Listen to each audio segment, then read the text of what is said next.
We have another informative discussion today about factors you should consider when you are buying a house. Talking to Bandhu today are representatives from the Dwellings Group. To take part in today's discussion, we have got three experts in property development and also with a vast knowledge of investment around Melbourne. And they are the directors of the Dwellings Group. I have here Sanjika, Naveen and Tikshana. To begin the discussion, let me ask you, if one is considering buying a property around Melbourne, what are the main factors that you should consider? Naveen? To begin with, buying a property can be for two purposes. It can be either for residential purpose, for you to live in, or it can be for investment purpose. If it's for residential purpose, it really depends on where you would like to live in. It really depends on where your kids go to school. And it really depends on where you work and what's the distance you would like to travel from your house. And of course, the affordability. If it's investment, it's a totally different ballgame altogether. Investment means you want to get the maximum return out of the money you invest on. It has a variety of factors. Mainly the location, what sort of rental return you can get, what sort of capital growth you can expect out of your investment, and so forth. Okay, Sanjika, now if one is buying a property for investment, with the knowledge you have gained so far, what are the locations or the geographical locations around Melbourne that will give them the maximum growth over a short period? Now, as Naveen mentioned, if it is for an investment, what we should look at it, how we can get the highest growth or return on your investment from your investment property. So that factor will drive in three major sections. One is what kind of major government projects are surrounded by those locations. So that will increase the property value over a time period. And the second thing is the migration. How the people migrating to Australia will looking at property to live in, so we can easily rent it out. From the demand from this migration, your property price will go up. And the third factor is internal population growth. So we should look at all three factors collectively when you're selecting an investment property, so then you can get a highest return over a time from your investment property. So when we are proposing properties or when you are looking at properties, we should collectively look at those three major factors if it is an investment property. Now, Tikshana, I would like to ask you now, say people should have a significant amount of money or the savings to buy a property. Now, and also you can borrow. Now, what are the means of acquiring that initial deposit and also how to get a borrowing or a loan from a bank?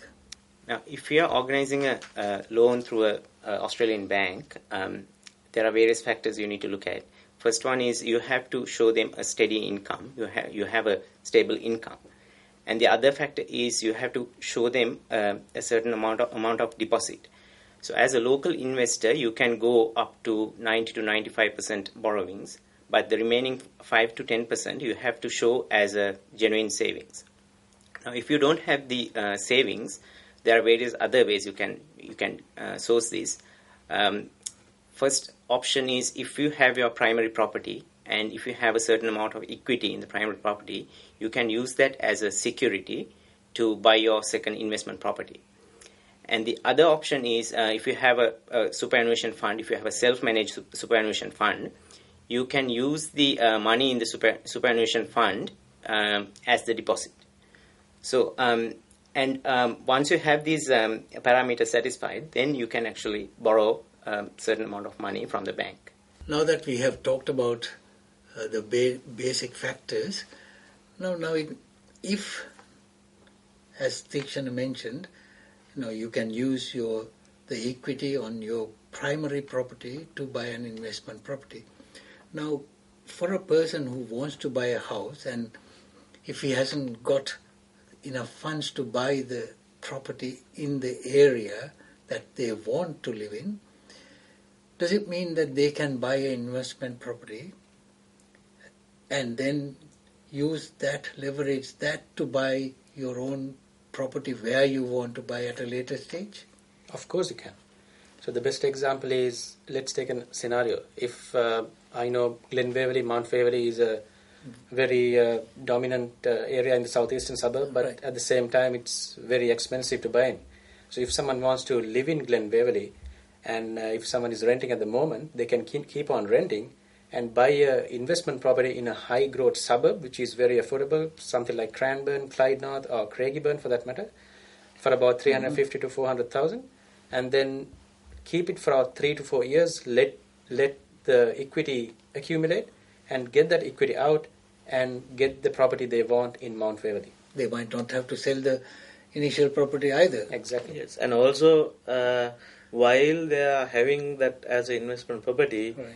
they can use that investment property to get advantage over their tax returns, for example. Right. So that is a value-added advantage that you can use that investment So property. that's all above board and legal. Correct. Now it is advisable by the Australian government to have an investment property if you are earning over a certain amount of annual income.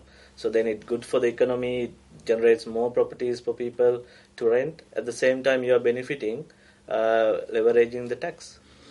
So the other thing is, Tikshana, now if you're a student or if you don't hold a permanent residency in Australia, what are the restrictions? Can they own a property? Of course they can. Mainly, there are two factors. In terms of the borrowings, if you are an overseas investor, you can't. Maximum you can borrow is 80%.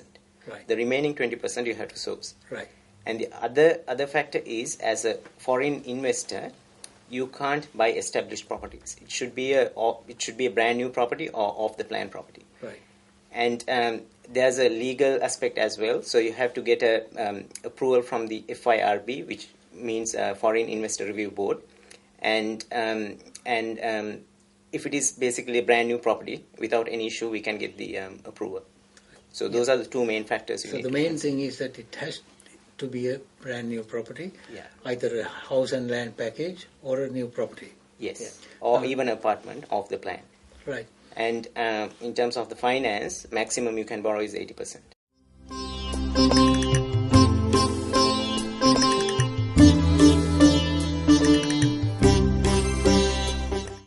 We would like to thank Naveen, Tikshana and Sanjika for participating in our program. We hope the information provided was of some use to you. Till we meet again from another program, I am Mihiri Disanayaka.